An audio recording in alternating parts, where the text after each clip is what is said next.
It's a day two of the lockout, and I'm already over it. I don't want to talk about this anymore, but here we are. And plus, the Braves had a ton of work still to do as they enter the lockout. And we'll also be answering your questions on this episode of Mailbag Friday. So let's get into it.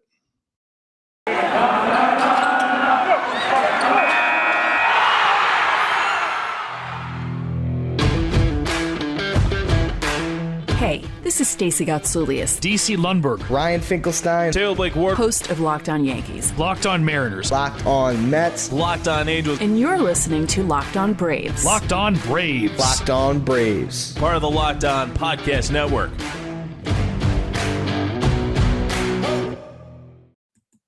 Hey, and welcome back to Locked On Braves, brought to you by the Locked On Podcast Network, where we talk about your favorite teams every day. I am your host, Jake Mastriani, and you can follow me on Twitter at shortstopball. Check out my bio there to see where I am covering the great game of baseball, including the Atlanta Braves over at tomahawktake.com. Also, make sure you follow the podcast on Twitter at LockedOn_Braves. Make sure you subscribe to us here on YouTube. Make sure that you subscribe to us as well wherever you listen to your podcast. Do appreciate all of the support that you've been giving me since taking over the podcast. And thank you for making Locked On Braves your first listen each and every day. We post episodes daily, 5 days a week, Monday through Friday, and are free and available on all platforms. We'll continue to be daily podcasts through December 20th. So we'll have, even during the lockout, we're going to have daily information here to talk about news, stories. Going to be looking back at the past a little bit, looking at the present as well. Please continue to send in any questions that you have that you would like answered on the podcast. Going to have a lot of dead space to fill, essentially going over the next couple of weeks. So would like to hear any of your thoughts on what you want to hear on the podcast, what you would like to talk about, whether past, present, future, whatever it may be. Probably will do a prospects ranking, look at some of that. Go back, look at some of the best players in Braves history, probably do a little bit of that as well this offseason as we try to get through this lockout together. So send me any suggestions, send me any questions, anything you would like to hear on the podcast. Please make sure you do that. You can do that on Twitter, again, at shortstopball or at LockedOn_Braves. But we are in day two of the lockout. So we're going to talk about the lockout situation a little bit, what we've already seen so far and just how ugly it's going to be. Talk about what the Braves need to do once the lockout ends. And then we will talk about everything else going on in Major League Baseball as well. So, and we'll also be answering some of your questions that you have for this Mailbag Friday episode. But wanted to start out with the lockout reaction again. We are in day two of it, and I am already just very tired of it. I'm disgusted. I don't like both sides. I don't like the posturing from either side, putting blame on the other. As a fan, I don't care. I don't care about your petty differences. I don't care that you're arguing over the best ways to spend our money. I don't care. I don't want to hear it in the public. I don't want to hear you just arguing back and forth, trying to win the favor of the fans. You're not going to do it. I mean, I get it. The media is going to play to the side of the fans, and even those on social media, fans on social media are going to play to the sides of the fans because they want to be their buddies and they want to act like they're cool with them. That's fine, whatever. They are just as much to blame as the owners are. I don't have any sympathy for either side in this. The only ones that get hurt in this whole process are the fans. So I don't like all the bickering, the fighting, the blaming each other, the pointing fingers at each other. I don't care. Just get it done. Give me the game that I love and figure it out soon, as quickly as you can. I'm tired of my favorite sport being dragged through the mud because of these petty differences, these egos that each side has, and how to divide up millions, billions of dollars. I don't care. I don't want to hear it anymore. I just want you to get it done. I want to get the sport back that I love, and I want to see it stay on schedule for us to finally have a normal season of baseball. This will be 3 years in a row now where we just haven't had a normal season of baseball. You go back to the shortened 2020 season because of COVID. And then even this last year, we started off the season with not having, fans in the stands, or at least not full capacity. And then now you're going to have this leading into the 2022 season. So we're already looking at a third straight year of just not having a normal offseason and normal regular season. I just want baseball to get back to being in a good place. And the game is in a good place. That's what's so frustrating about this lockout is the game's in a very good place. I mean, the Braves just won a World Series. How could it get any better than that? But I mean, even beyond that, fans were packed into the stadium. People are watching on TV, buying merchandise. The game just seems to be flourishing. You have a lot of great young stars coming up. So the game just seems to be in a great spot, other than the fact that they all apparently just want to destroy that and fight and point fingers and act like children. And I can't take it anymore. We're only in day 2. I'm already fed up with it, and we're probably going to have to deal with this for a while longer. I don't really see a deal getting done before the end of January, unfortunately. I don't think this is going to be resolved quickly. Both sides have their heels dug in. Neither one wants to give an inch. And so I just don't see this being resolved. Definitely not by the end of December. I'm hopeful by the end of January it's resolved, but I think we're in for a very long lockout, a long, depressing winter. But just turning to the Braves a little bit here, obviously, being a Braves podcast, I want to focus on what the lockout means for them because they entered the lockout, obviously, without a deal with Freddie Freeman. I talked about that plenty at this point. I don't want to, I ranted about that on Thursday's podcast. You want to go back and listen. I was very plain and blunt on my feelings with that. I'm not really going to dive into that again, but the Braves entered the lockout with still a lot of work left to be done this offseason. Like I said, I think this lockout could last for a couple of months. So it's going to be a very quick turnaround once, hopefully, an agreement is agreed upon. And the Braves still have a lot of work left to do, mainly with signing Freddie Freeman and making sure that they don't lose him. But, that's still most likely priority number one.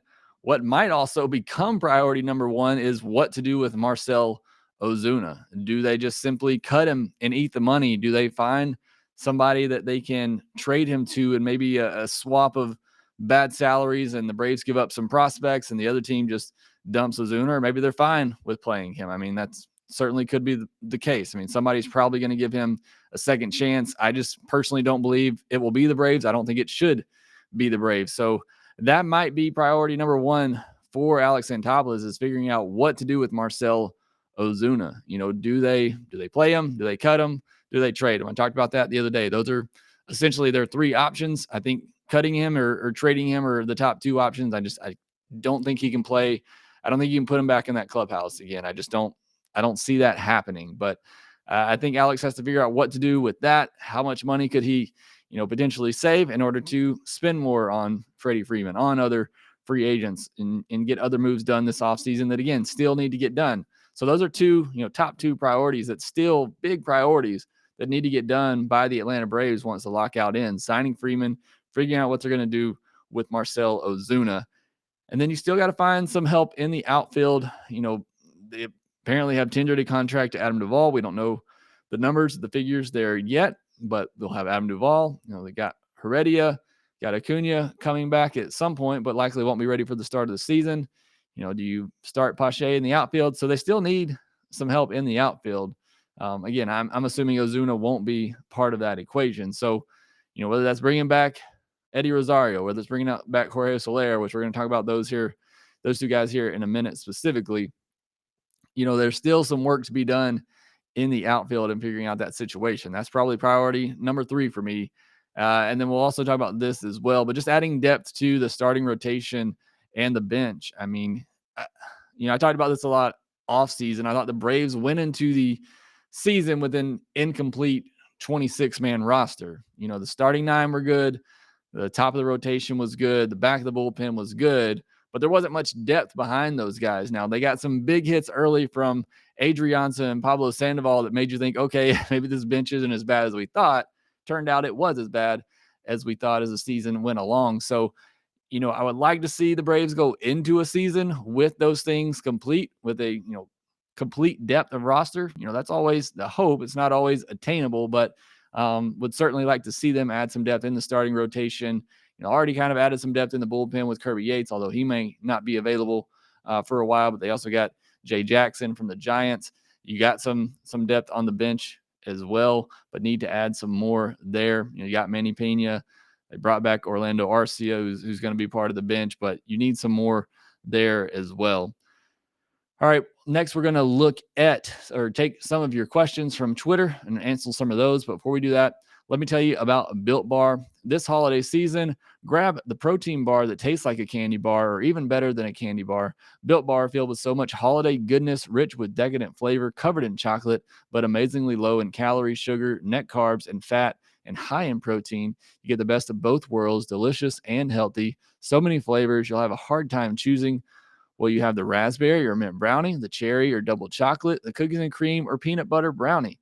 Built Bar gives you that extra fuel you need to bust down those mall doors and battle all the holiday shoppers. Or if you're just standing in endless shopping lines, Built Bar can give you that extra something to keep you going. Throw one in your jacket or purse so you never know, because you never know when you're going to need it. Like some of those marshmallowy treats around the holidays, you need to get your hands on Built Bar Puffs. They're light, fluffy, and marshmallowy through and through, different flavors, all covered in chocolate.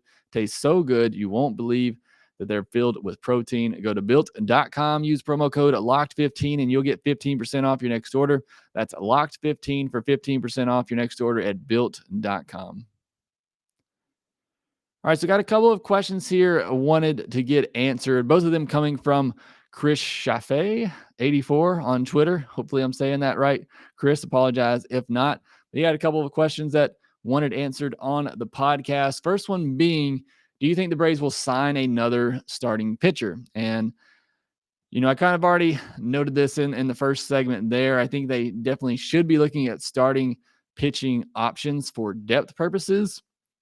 I think you're very solid at the top of the rotation where you got Charlie Morton, Max Fried, and Ian Anderson. I mean, the three guys that, you just won a World Series with. So you feel really good there. The next two spots after that are a bit questionable. Right now, I'd lean towards Kyle Wright and Tucker Davidson for those last two spots. You also have Kyle Muller and Huascar Ynoa, who likely would be in that competition as of today. I think it'd be a little risky going into the season, counting on those guys to fill out those last two rotation spots. I feel more comfortable having at least, having them fill out maybe just one of those spots and let the others continue to develop and get some more work in AAA before calling them back up. So yes, to answer your question, yes, I think they should. And I think they do go out and get another starting pitcher. Nothing significant, $8 million or less on a 1-year deal for a veteran starter, to fill some innings, to be, a middle to back of the rotation starter. I'll do another podcast later on, kind of profiling some of those players out there. But I definitely think they should go after another starting pitcher. You also don't know what's going to happen with Mike Soroka as well. I mean, he could come back and be a top of the rotation arm. He could get injured again and his career could be over. We don't know what to expect for Mike Soroka.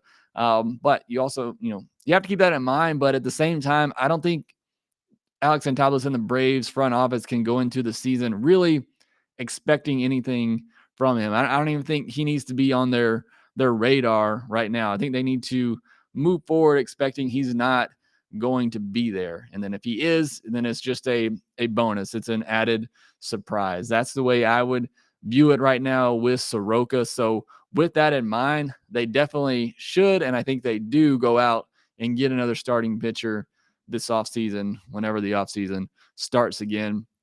And then you can have that depth with the young guys, with Davidson, with Muller, with Ynoa, Spencer Strider, Bryce Elder, guys who could be ready to start at the big league level in 2022. So you have some young depth there, but I wouldn't want to go into the season relying on that. And either way, you're going to need some more veteran starters to get through the season as it is. So I definitely think that needs to be, one of those third, fourth priorities. I'd probably put it 4 after signing Freddie, figuring out what to do with Ozuna, figuring out the outfield, and then it would probably be starting pitcher for me. But I definitely think it needs to be a task that needs to be completed this offseason. And then the other question from Chris says, what are the chances that the Braves keep, or rather return, Eddie Rosario and Jorge Soler? So we've kind of already talked about this on the podcast, but I thought it good to bring it back up now. And I'm glad that Chris asked the question, because The Ozuna situation really kind of messes this up because I was under the assumption that Ozuna would be suspended for a good portion, if not all, of 2022, and the Braves would be able to have that money back to be able to spend on somebody like Eddie Rosario or Jorge Soler.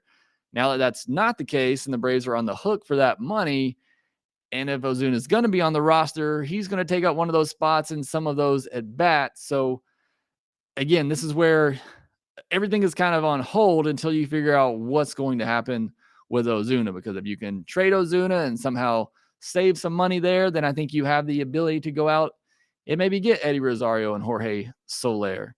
If not, then you may only have the chance to get one of them. And even at that, we're so hung up on, signing Freddie Freeman and maybe they don't have the money to do that, which I think they do, but it kind of tells you that maybe they are that tight on money that I don't even know if they can go out and afford one of those guys. And, they're both still out there. They're both down on the free agent list. I've all along said, bring back Eddie Rosario. He would be at the top of my list as far as the guys that the Braves had last year. I want Eddie Rosario back the most because of his left-handed bat in the lineup. I would obviously like to have Soler. He would be my second choice of the guys that the Braves had. Duvall would be my last choice, and he's probably going to be the one that comes back. It looks like he will be the one that comes back because he's under team control. But I would love to bring back Eddie Rosario and Jorge Soler. I just think the Ozuna situation, even more so now, kind of muddies the waters on exactly what they are able to do and what they're able to spend this offseason. So right now, I'm not feeling comfortable that they'll be able to bring either one of them back. And also, once the CBA is agreed upon and the DH is most likely put in place, that's going to really open up Jorge Soler's market. And I thought all along with what he did postseason, what he did in the second half with the Braves, with the DH coming, he was going to be one of the top DH candidates out there along with Kyle Schwarber. And I feel like that's going to put him in a price range that the Braves can't compete with. So if I had to guess, and maybe this is more so hopeful than anything, I think they could bring back Eddie Rosario on a 2-3 year deal at maybe 10, 12 million a year. Again, that may be too pricey for the Braves. So, Chris asked me what the chances are. I'd put the percentage chance that they bring back Jorge Soler at maybe 15%. I think he's going to outprice what the Braves are willing to pay for essentially a DH only player. Although I thought he did pretty well in right field for the Braves.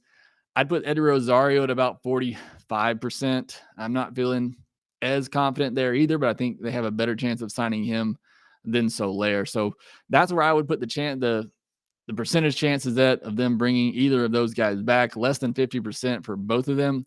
But I would like to see them bring back Eddie Rosario if possible. But again, it really just all goes back to this Ozuna situation kind of clouding everything and what Alex Anthopoulos is able to do this offseason, just not knowing what the plan is with Marcell Ozuna. Do you play him?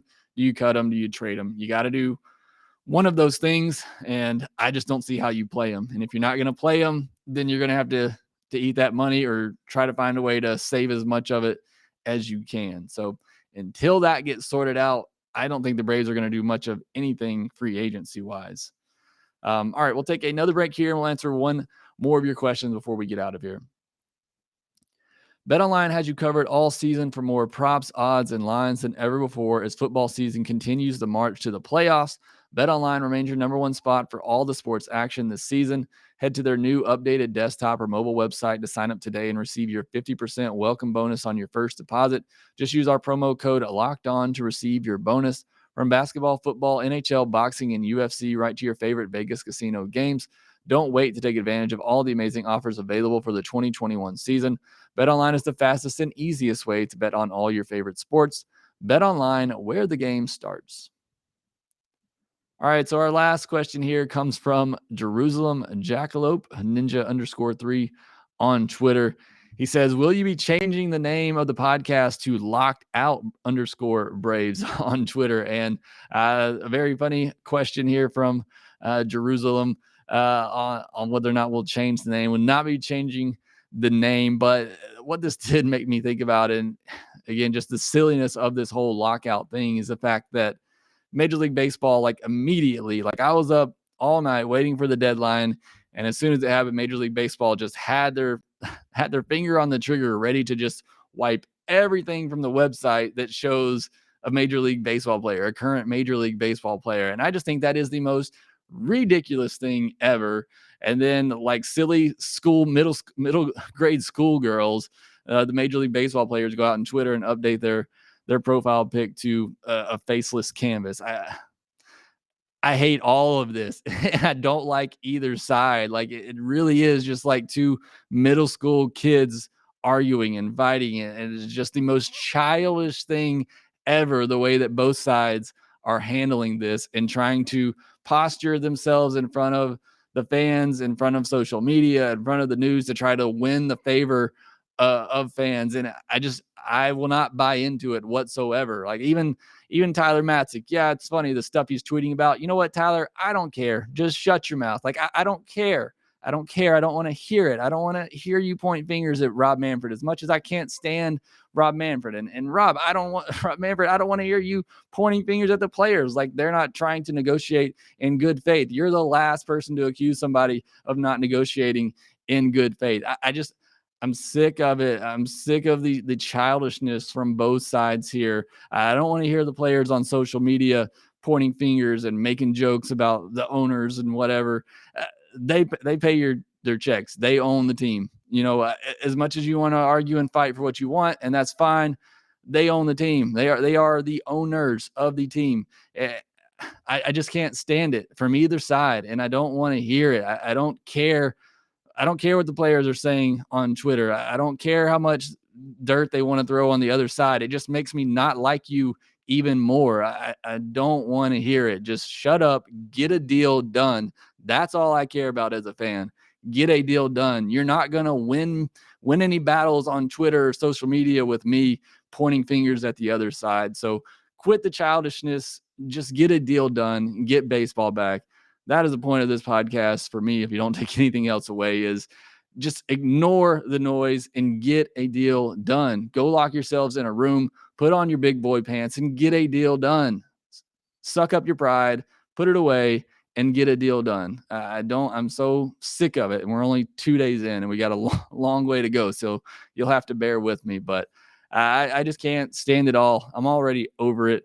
I just want things to get back to the way they should be, the way that they were. I just want baseball. And luckily there's no lockout in college baseball. That'll be starting up soon enough. I do also cover college baseball over at College Baseball Daily. So I'm looking forward to that. That'll at least give me something to be happy about through these winter months, because this lockout situation is just going to get even uglier as things go on. But I do appreciate the question. Jerusalem definitely made me chuckle a little bit. Appreciate all the questions. Thanks to Chris for his questions as well. Please continue to send in any questions that you have.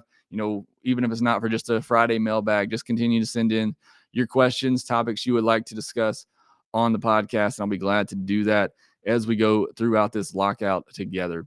But that will do it for this episode of Locked On Braves. Be sure to follow us on Twitter at LockedOn_Braves. You can follow me at ShortstopBall.